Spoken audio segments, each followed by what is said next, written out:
Hello everybody. Today is the 14th of April, the year 2020. We are in the midst of this period of a huge COVID-19 pandemic worldwide. And I think we are on devotion number 17 today. You know, last week there were a few days we had heavy rain. And one of the afternoon, the rain was really heavy and the wind was very strong. You can hear the wind blowing like woo, like that. It was so strong, it's almost like a storm. Of course, in some country, it would be a big storm, but then it's almost like a storm, and this tree nearly fell. This is a lime tree.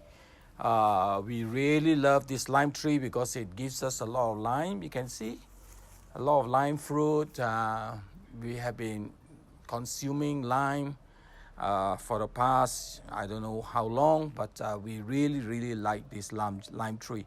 But the strong wind nearly blew this tree down, and so that's why we have to tie this and make sure the root is firm again.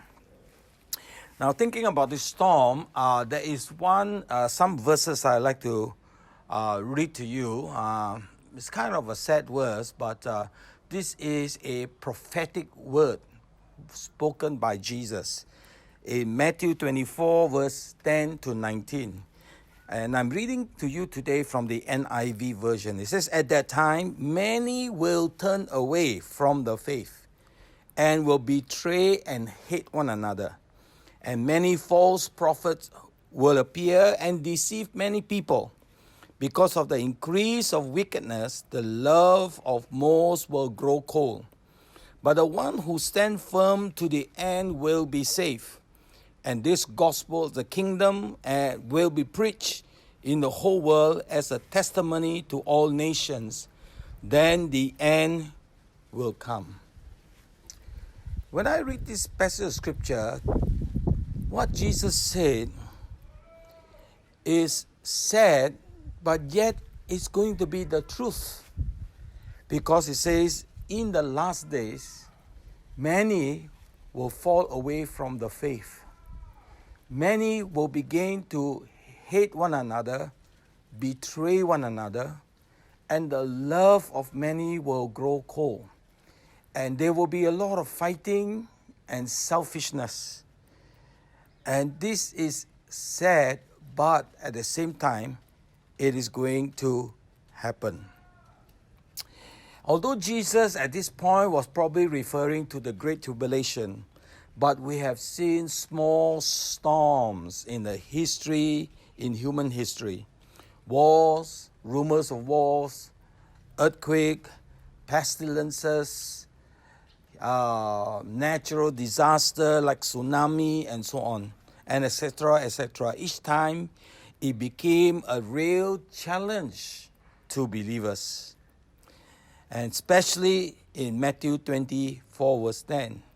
This verse is very significant because it says some will fall away from the faith and others will betray and hate each other. Basically, the root problem is selfishness. People are only concerned for their well-being. Some weeks ago, when COVID-19 virus is declared as a pandemic by World Health Organization, many countries were working towards a lockdown to restrict the movement of people. And as a result of that, there were many fears as to whether there will be enough food for them. So you can witness in many supermarkets around the world, people rush for food.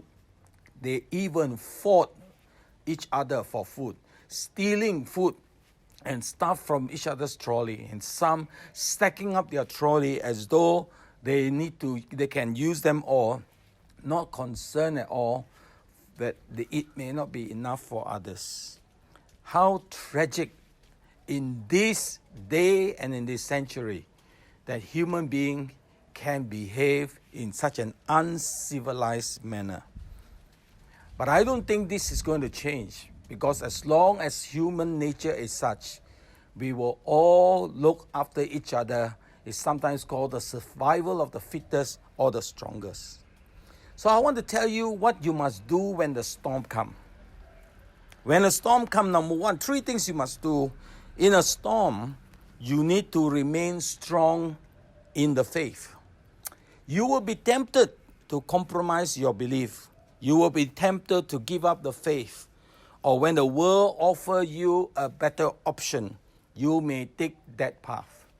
Even without a storm, brothers and sisters, in my life of many years as a pastor, I've seen many who have experienced God.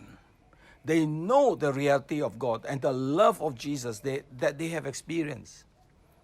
But somehow, something along the way, it could be money, it could be a love relationship, it could be something within them. The things of the world just crowd Jesus out of them and they fall away. What more when there is severe tribulation or persecution that comes our way? What will happen then? Let me just forewarn you, brothers and sisters. We are not far away from that. With this COVID-19 thing, I don't want to declare a doom situation, but just to forewarn us and to prepare us that in the storm, you need to remain stronger in the Lord. Secondly, in a storm, you need to remain faithful. First of all, faithful to God, and secondly, faithful to your church. In the years that I've been pastoring, I've seen people come and go. Some who leave their church, some who leave our church. And especially when the church faces a certain storm or a certain trouble, a certain problem. Let me tell you a story of a church that I was preaching at. I was speaking at their camp. And in the year 2003, I think there was the SARS sickness. And there was a pastor, an assistant pastor in this church, who passed away because of SARS.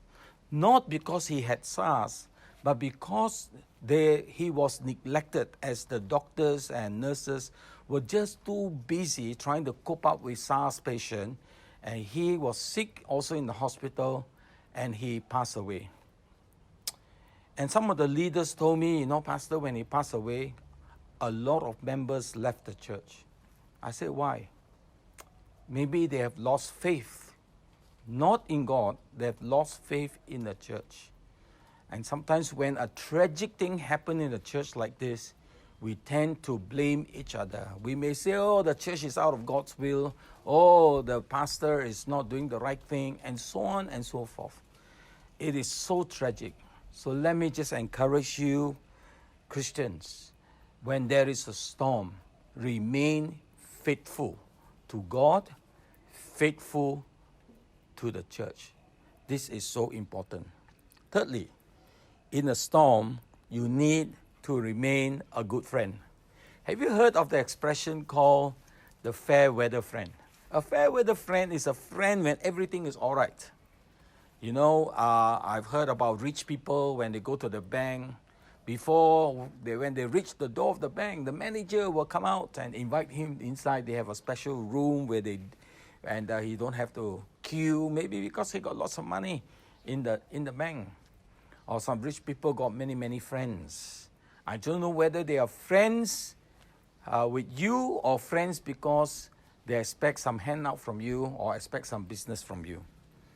So a real friend, a true friend, is a friend in every situation. Now, I want to thank God that I think in our church, we are not only just fellow members, but we also friends.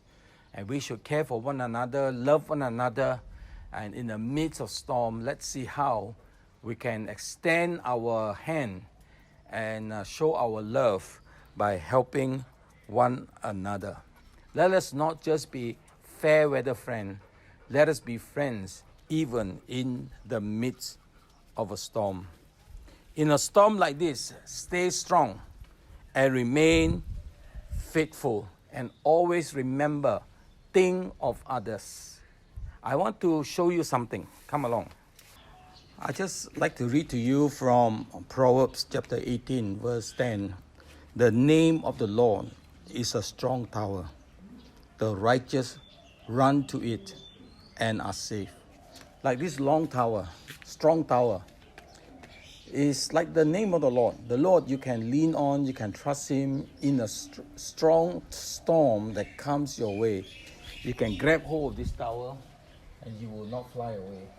So remain strong. Grab hold of the Lord when a storm comes and run to God. You will never go wrong. God bless you. I see a storm coming. In a storm, I need to be very strong. Strong.